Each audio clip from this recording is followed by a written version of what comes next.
You just said that you think all the Palestinians should be relocated to other countries.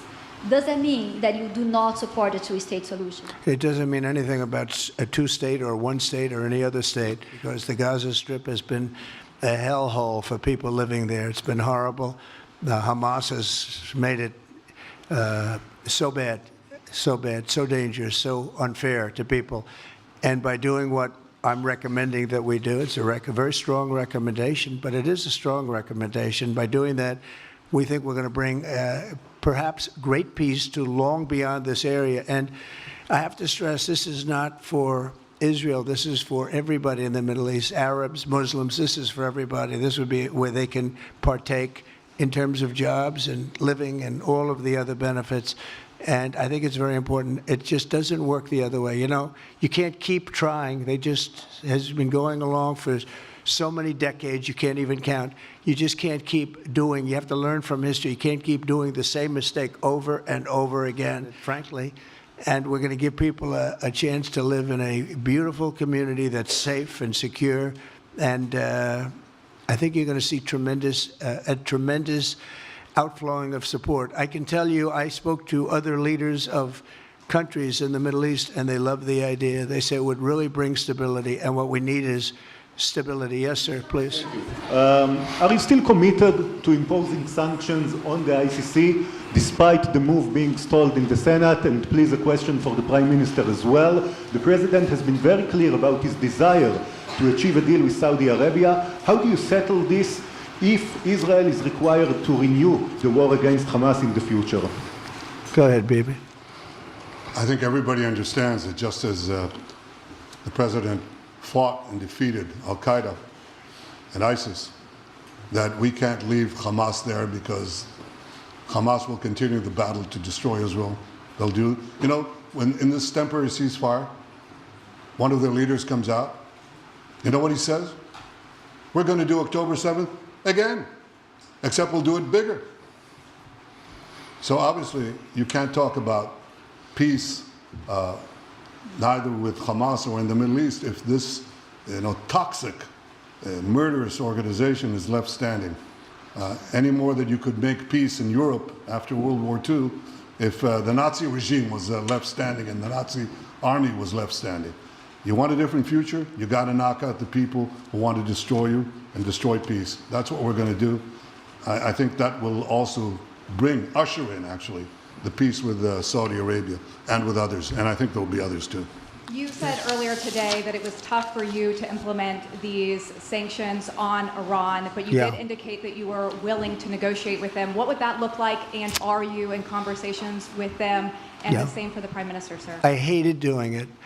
I want Iran to be peaceful and successful. I hated doing it.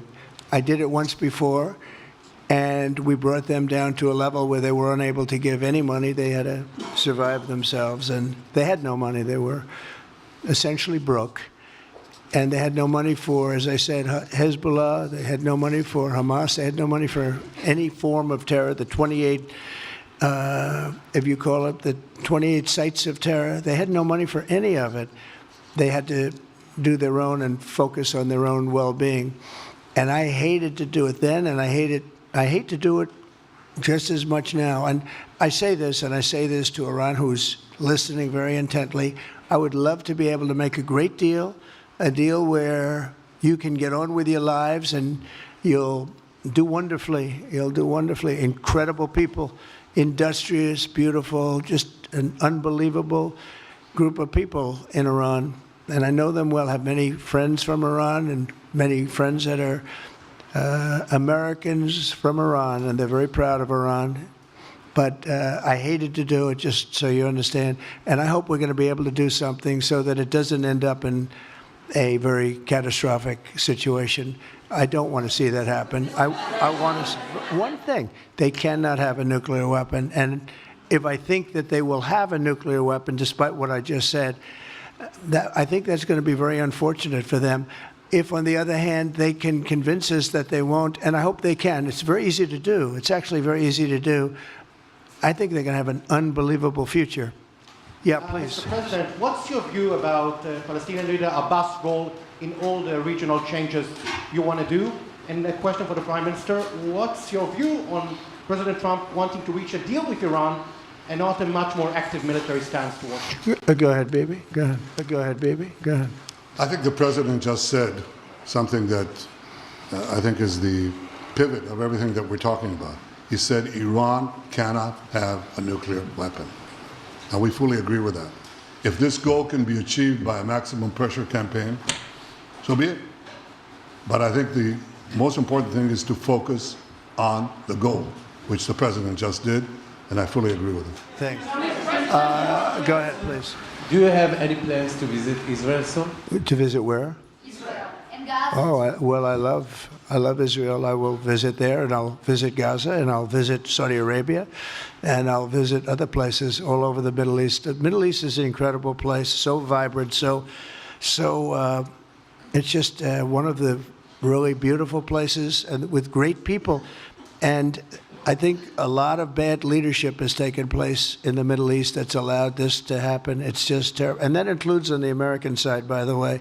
We should have never gone in there a long time ago, spent trillions of dollars and created so much death. So that includes Americans. But yeah, I'll be visiting a lot of different places in the Middle East. I've been invited everywhere, but I will be visiting some. Yeah, say it. Go ahead, please. Just to follow up on what you were saying about the Gazans leaving Gaza, going to other countries. One, where exactly are you suggesting that they should go? And two, are you saying they should return after it's rebuilt? And if not, who do you envision living there? I envision world people living there, the world's people. I think you'll make that into an international, unbelievable place. I think the potential in the Gaza Strip is unbelievable.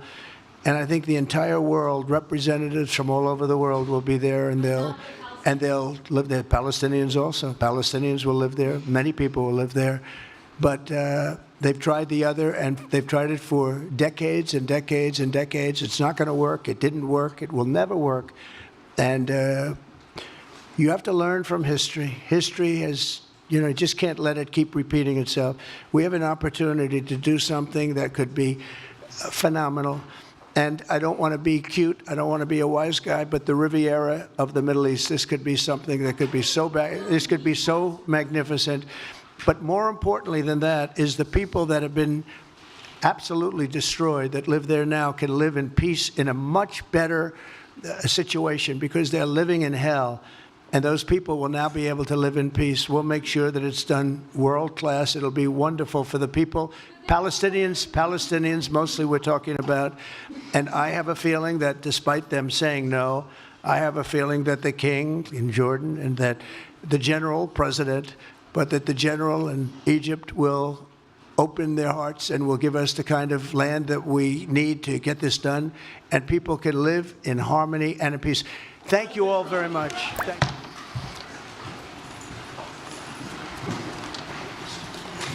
That's a lot of press. Congratulations. You bring them out. You really bring them out. Today, I'm delighted to welcome Israeli Prime Minister Benjamin Netanyahu back to the White House. It's a wonderful feeling and a wonderful event. We had fantastic talks.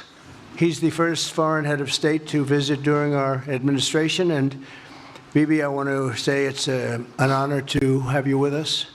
Over the past 4 years, the U.S. and the Israeli alliance has been tested more than any time in history.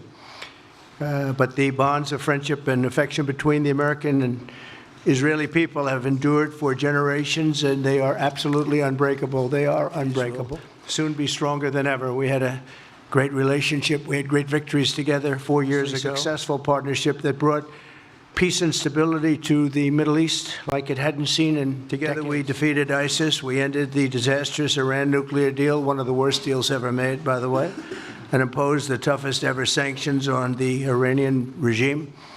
We starved Hamas and Iran's other terrorist proxies, and we starved them like they had never seen before. Resources and support disappeared for them. I recognized Israel's capital, opened the American embassy in Jerusalem, and got it built, by the way. Built it too, just not only designated it, but got it built at a price that nobody's seen for 40 years. We got it built. It's beautiful, all Jerusalem stone, right from nearby, and it's something that's very special, and recognized Israeli sovereignty over the Golan Heights, something that they talked about for 70 years, and they weren't able to get it, and I got it. Half a century, but the Abraham Accords in particular, and I really believe that many countries will soon be joining this amazing peace and economic development transaction. It really is a big economic development transaction. The horrors of October 7th would never have happened if I were president.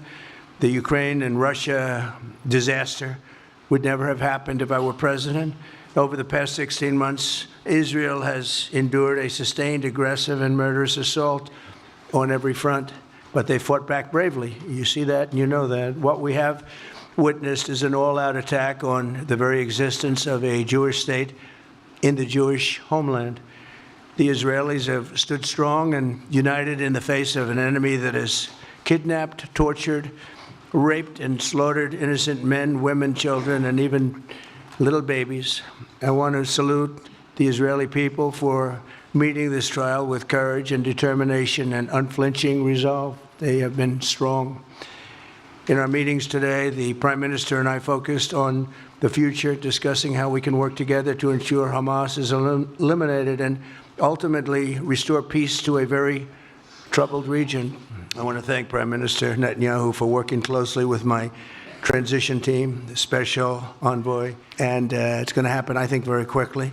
I also strongly believe that the Gaza Strip, which has been a symbol of death and destruction for so many decades and so bad for the people anywhere near it, and especially those who live there, and frankly, who's been really very unlucky. It's been very unlucky. It's been an unlucky place for a long time. Being in its presence just has not been good, and it should not go through a process of rebuilding and occupation by the same people that have really stood there and fought for it and lived there and died there and lived a miserable existence there. Instead, we should go to other countries of interest with humanitarian hearts, and there are many of them that want to do this, and build various domains that will ultimately be occupied by the 1.8 million Palestinians living in Gaza, ending the death and destruction and, frankly, bad luck. This can be paid for by neighboring countries of great wealth. It could be 1, 2, 3, 4, 5, 7, 8, 12. It could be numerous sites, or it could be one large site. But the people will be able to live in comfort and peace, and we'll make sure something really spectacular is done. They're going to have peace. They're not going to be shot at and killed and destroyed like this civilization of wonderful people has had to endure. The only reason the Palestinians want to go back to Gaza is they have no alternative. It's right now a demolition site. This is just a demolition site. Virtually every building is down. They're living under fallen concrete that's very dangerous and very precarious. They instead can occupy all of a beautiful area with homes and safety, and they can live out their lives in peace. The U.S. will take over the Gaza Strip, and we will do a job with it, too. We'll own it and be responsible for dismantling all of the dangerous unexploded bombs and other weapons on the site, level the site and get rid of the destroyed buildings, level it out, create an economic development that will supply unlimited numbers of jobs and housing for the people of the area. Do a real job. Do something different. Just can't go back. If you go back, it's going to end up the same way it has for 100 years. I'm hopeful that this ceasefire could be the beginning of a larger and more enduring peace that will end the bloodshed and killing once and for all. With the same goal in mind, my administration has been moving quickly to restore trust in the alliance and rebuild American strength throughout the region. And we've really done that. We're a respected nation again.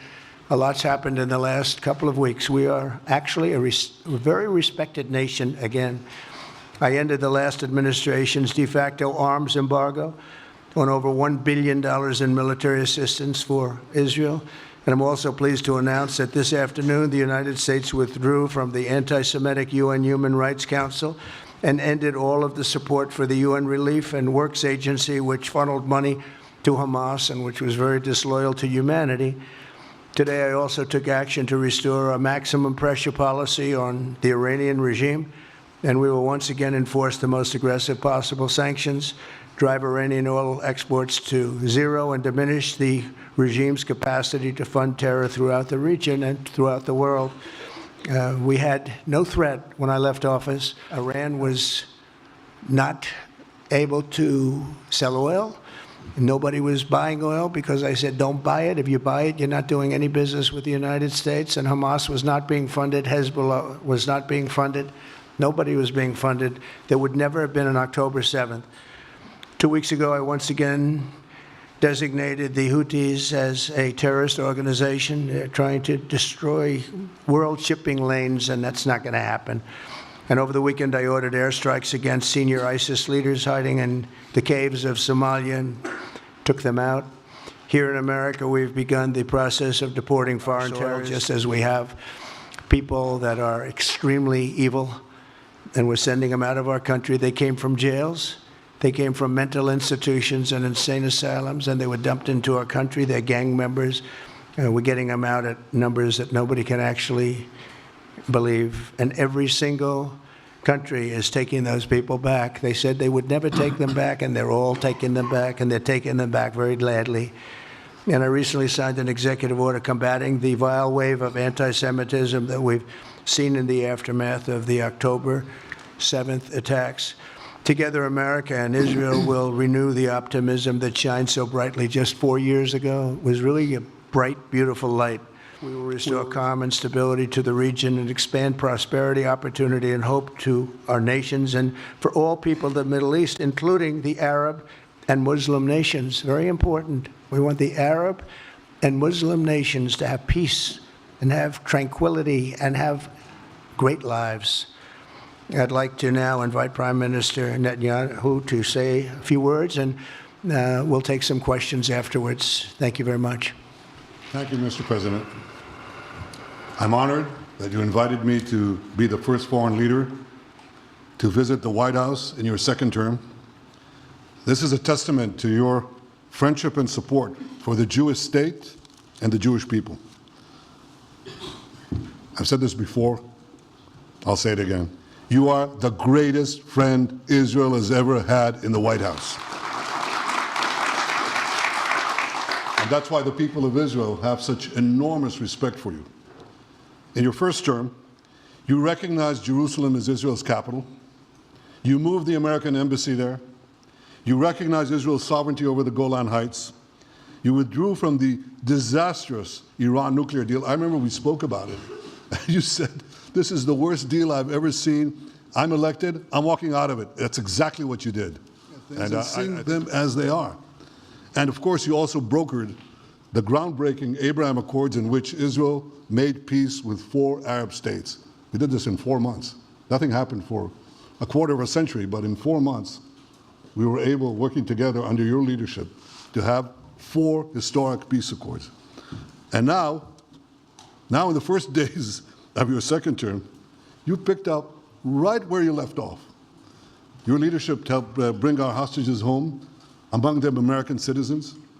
You freed up munitions that have been withheld from Israel.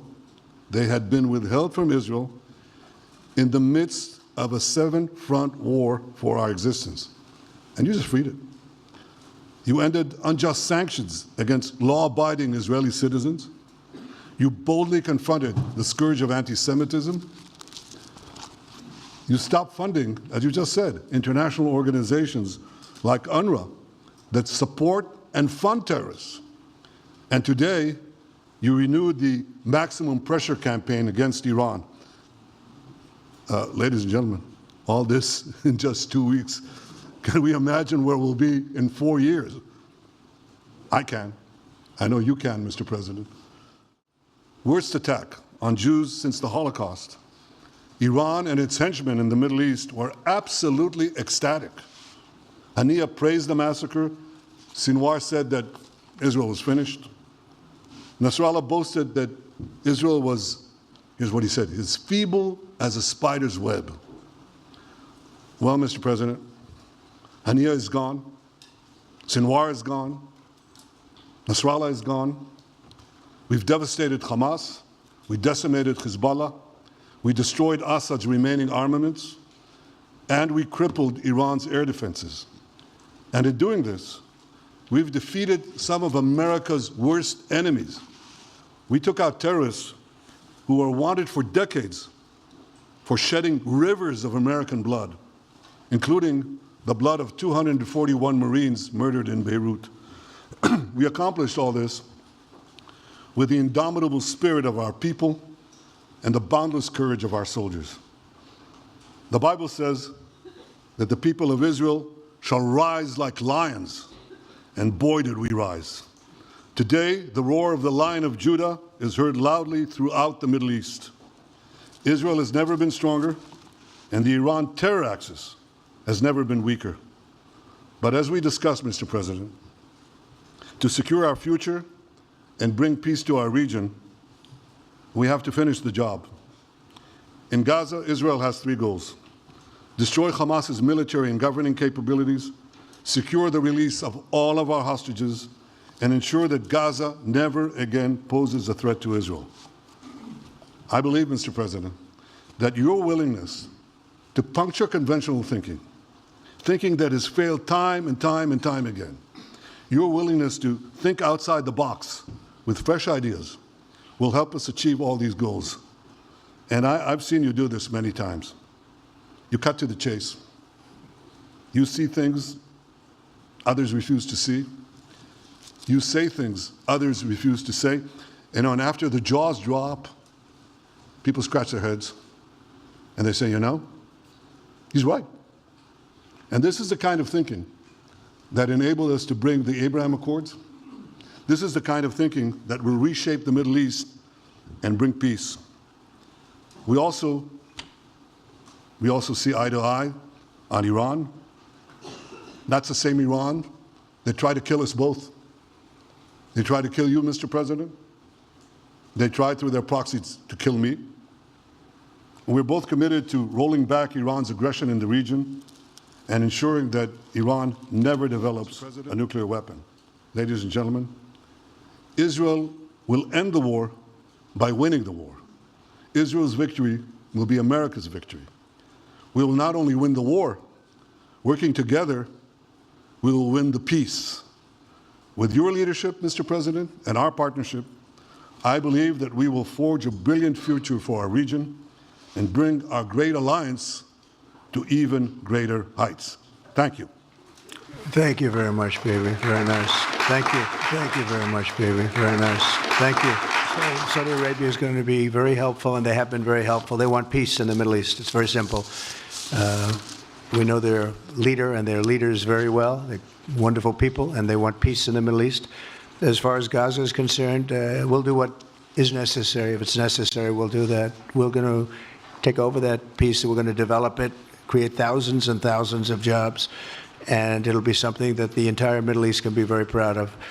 But everybody feels that continuing the same process that's gone on forever, over and over again, and then it starts, and then the killing starts, and all of the other problems start, and you end up in the same place, and we don't want to see that happen. I think we'll be a great keeper of something that is very, very strong, very powerful, and very, very good for the area, not just for Israel, for the entire Middle East. Very important. And we'll, again, have thousands of jobs, and there'll be jobs for everyone, not for a specific group of people, but for everybody. Okay, please. I think peace between Israel and Saudi Arabia is not only feasible, I think it's going to happen. I think if we had another half a year in your first term, it would have already happened. True. Many, many more, I agree, many more nations. I think you can't prejudge and pre-guess how we'll achieve it, but I'm committed to achieving it. And I know the President is committed to achieving it, and I think the Saudi leadership is interested to achieve it. So we'll give it a good shot, and I think we'll succeed.